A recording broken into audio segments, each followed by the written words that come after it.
Welcome to the Lean Life podcast, where holistic nutrition meets deep healing and soul-level wellness. This is a space where we connect mind, body, and spirit, where lean means shedding the layers, returning to who you truly are, and nourishing yourself from the inside out. I'm Lauren Ahola, your host and holistic registered dietitian with over a decade of experience, and I've learned that real healing goes far beyond food. It's emotional, spiritual, and deeply personal. If you're ready to go deeper, reconnect with yourself, and truly lean into all that you are, you're in the right place. Let's do this. Hi, everyone. Today's episode is titled Food is Energy. We're going to go into the understanding of protein, carbs, and fats, and it's a two-part series. So in this first part, we're going to get into the energy just of food, right? In the second part, we're going to go more into mindset and spirituality with food. But part one, okay, let's get into it. Food, right? When I'm working with a client, and let's say you are my client, I'll explain food is just energy. And food has become such a topic in this world that we can have so much negativity around and a lot of fear around it as well. So I was born in 1988, grew up in the 90s, and big time of diet culture, of be skinny, eat less, move more kind of energy. And I think that that is what a lot of us still deal with and think of food as. Food is really here to help us, but it has become almost such the opposite of that, as that food is a bad thing, or I need to burn this off, or I ate too much.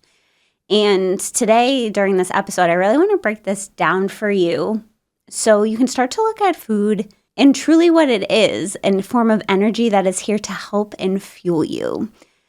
So basically, food energy is calories, right? And in relation to that, you fill up your car with gas, right? Your car needs gas to run. Or let's say you're sitting at a fire with friends or in the summer, and you need to feed it wood to continue to burn. If we feed that fire too much of junk and the wrong types of woods, or way too much at once, it can kind of get out of control.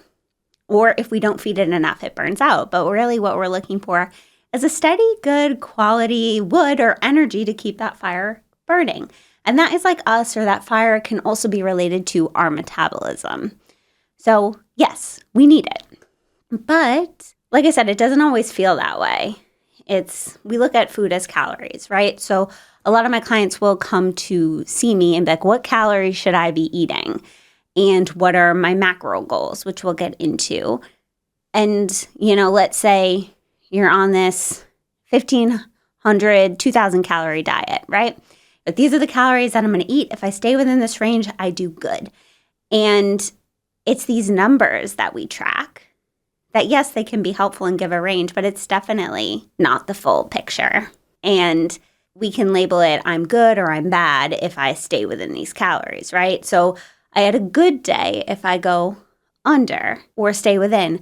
I'm bad, I need to burn this off. We have all this guilt that we went over, and we can try to make that up the next day. But what about the quality of the food you're eating as well?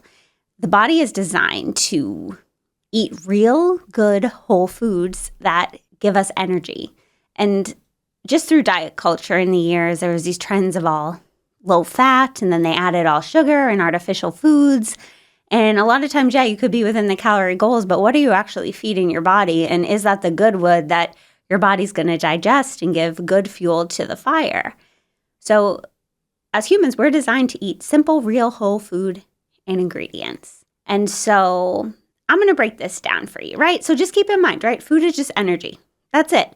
Take out the good, the bad, the this or the that, and let's get into what the energy is. So energy for food is calories, which comes from macronutrients. The macronutrients are protein, carbs, and fats. The other thing that has calories in it is alcohol, but we're not even going to really talk about that today. That's a whole other episode. That does not give us any nutritional value. So yeah, it can be fun. Not really great for your health, but it's not going to give you the nutrients we're looking for. So that's another episode. But these macronutrients, the protein, carbs, and fats, give us the calories, the energy, and they contain micronutrients, which are your vitamins and minerals. And we all know we really need those, right? The food is broken down to give you the micronutrients, and that comes a lot to digestion. So I'm going to get more into specific gut health and a series with that in the following episodes because I'm just really passionate about it. I see your gut health impact every area of your life. And why I'm just going to briefly touch on this now is that you become what you absorb, not what you eat, right? So food goes through your whole digestive pathway and is broken down in these protein, carbs, and fats, broken down into these vitamins and minerals that your body needs for every single process of your body. So even if you think you're eating perfectly and staying within the calorie goal, if something's off in your digestion, you might not be getting all the nutrients you need, or maybe you are really frustrated that you're staying within these so-called calorie and macro goals, but you're still not seeing your results, right? It could be a sign to dive deeper into your gut health. We'll leave it at that for today, but I'm always down to talk about that. I might bring it up a little bit more.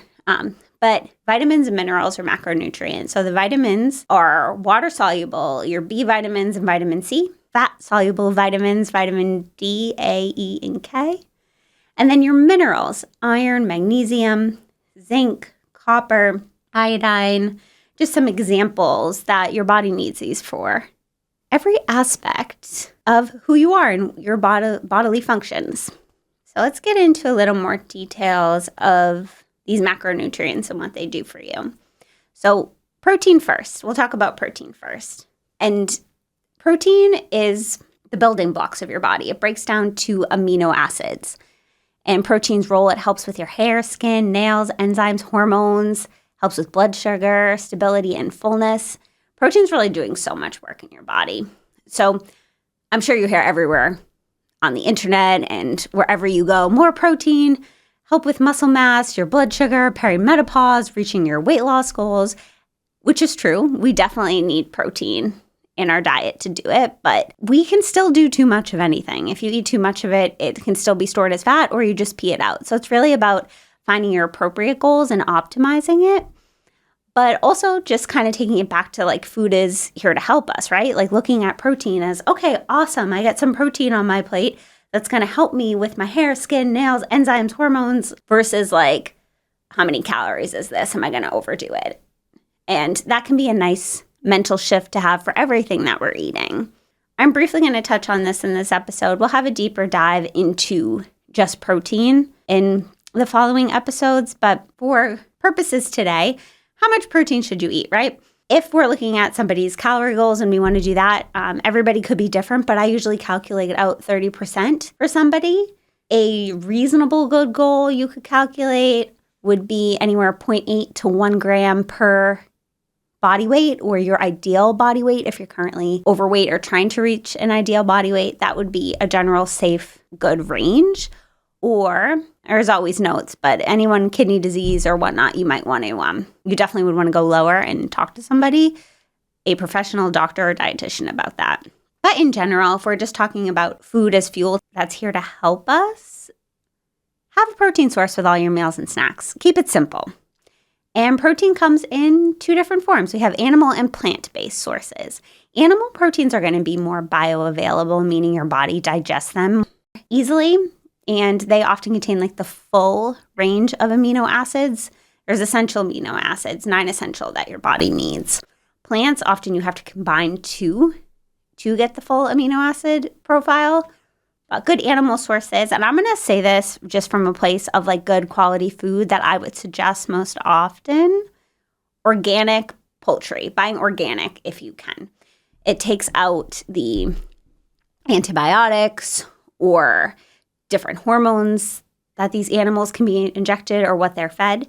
So if we're talking food is energy, right? The more positive energy we consume, the better we feel. And the more we just reach our goals and feel good, because when we consume energy, we become it. So I try to buy foods that I would want to, feel better about having within my body. So we have poultry would be organic chicken, turkey, wild-caught seafood. If you can, wild-caught is always better than farm-raised. Grass-fed beef, organic pasteurized eggs, or going local for that is always nice, or having your own chickens. I really want to get some of my own chickens maybe someday. I don't know if I'll love cleaning the coop, but we'll see. My boyfriend tells me I won't, so I don't know. We'll see if I do that. Organic Greek yogurt and cottage cheese are also good dairy sources, which would be in the animal protein because they come from cows. So any of those type things, definitely good quality protein there. And then if you want to mix in, or you're vegetarian or vegan, the plant-based sources, beans, legumes like lentils, tempeh, tofu, edamame. I'm not against soy. You just want less processed options like tempeh, tofu, or edamame would be better than getting like a soy milk or something with like soy isolate protein. And then there's always protein powders and bars you can use as needed. And that really depends on the quality and types too, and how you tolerate them as well. I'll say, if you're working out a lot, you're busy, I often do it like a protein shake during the day or after my workout just because it's so easy. But you want to find some good ones that you can tolerate well, simple ingredients. I really like the brand Truvani. I use their plant-based. They also have a whey protein. Equip is a good protein as well, especially for people with gut issues. That's a beef isolate protein. So those are probably my top 2 favorite brands right now. But always reach out and ask for specific questions. So that is protein, right? We want protein with some kind of all our meals and snacks. All right, so next we're going to get into carbohydrates, which they have so much misinformation around them. So let's just take out everything we've heard about carbs and just come to the moment of what they're actually here to do for us. Carbs are your body's main preferred energy source. They play a vital role in your brain function, energy, nervous system regulation, hormone balance, thyroid function, and are especially important for exercise and providing the body fuel for that.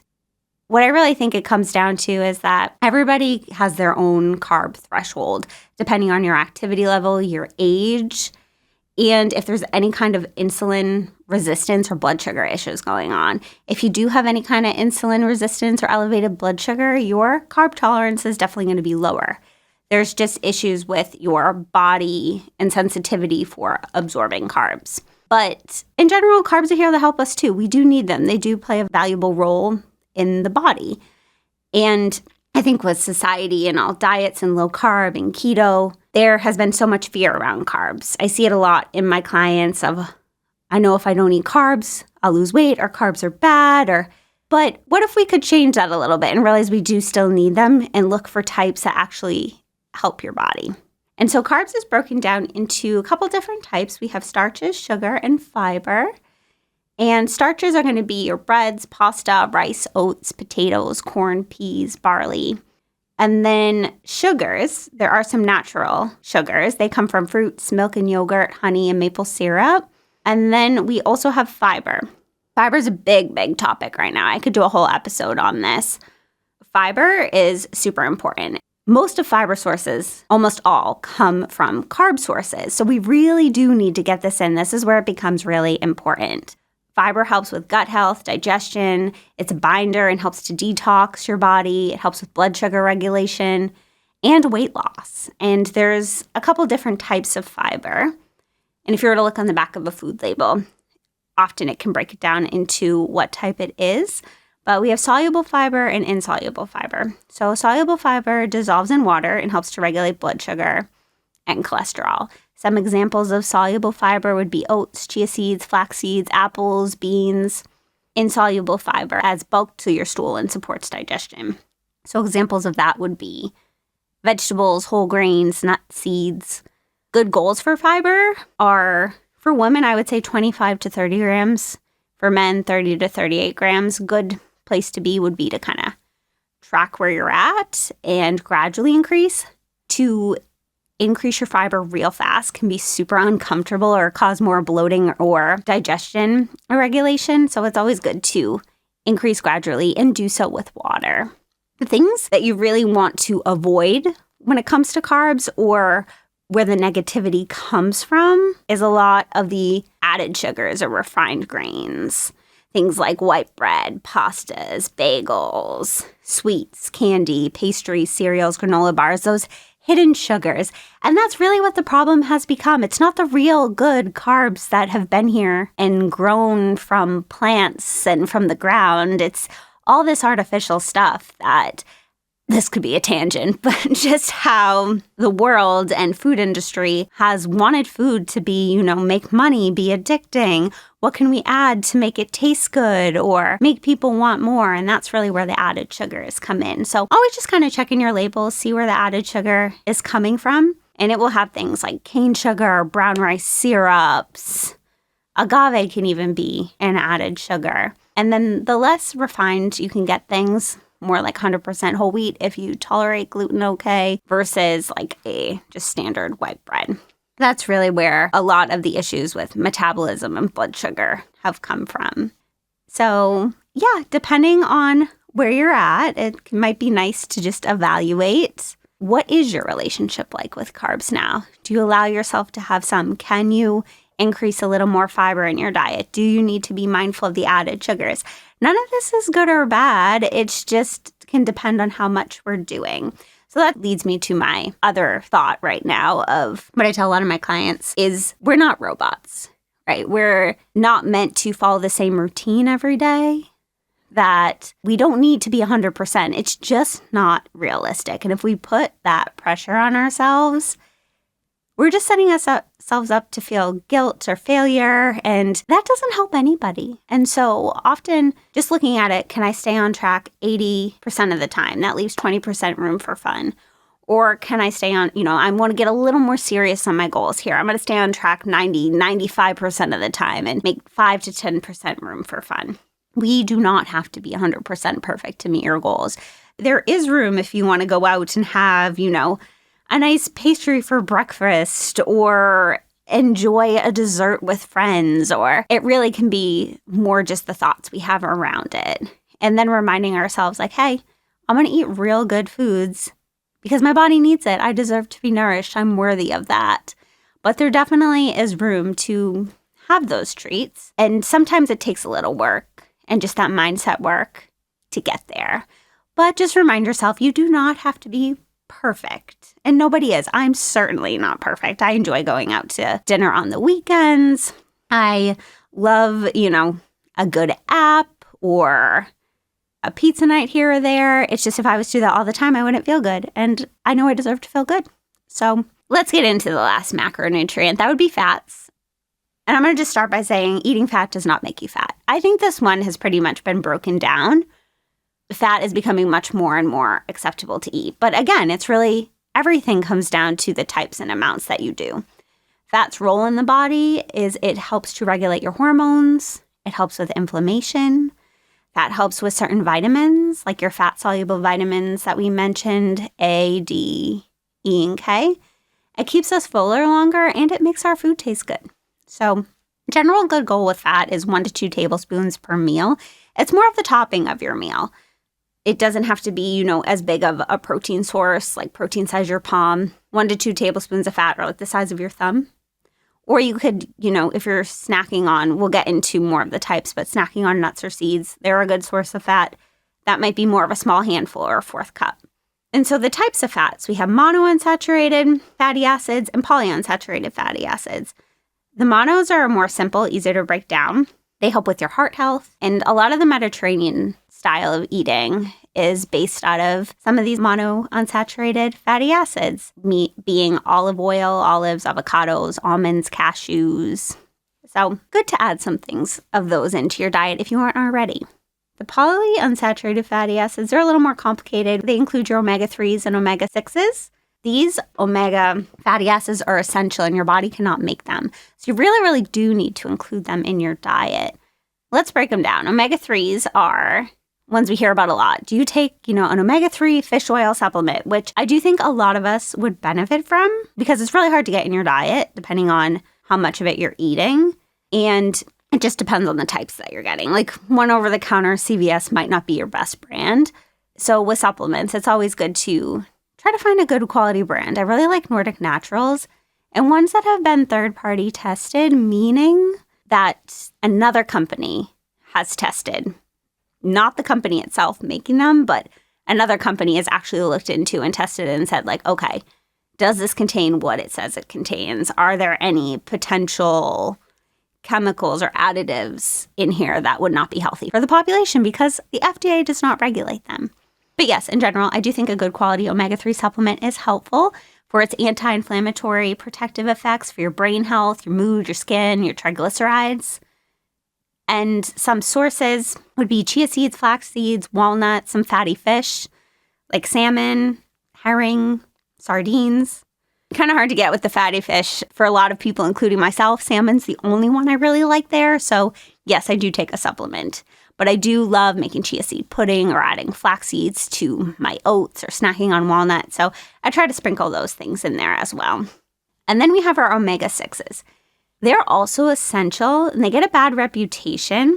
But with the standard American diet, they've added just way too much of them. The omega-6s are found in vegetable oils like soybean, corn, sunflower, safflower. And you can find them really in anything packaged. Fried foods, packaged snacks, mayonnaise, dressings. So they do have some benefits. Seed oil is a whole nother topic, but the issue is the ratio. So in past years before everything became so processed, it used to be more of a 1-to-1 ratio or a 4-to-1 ratio.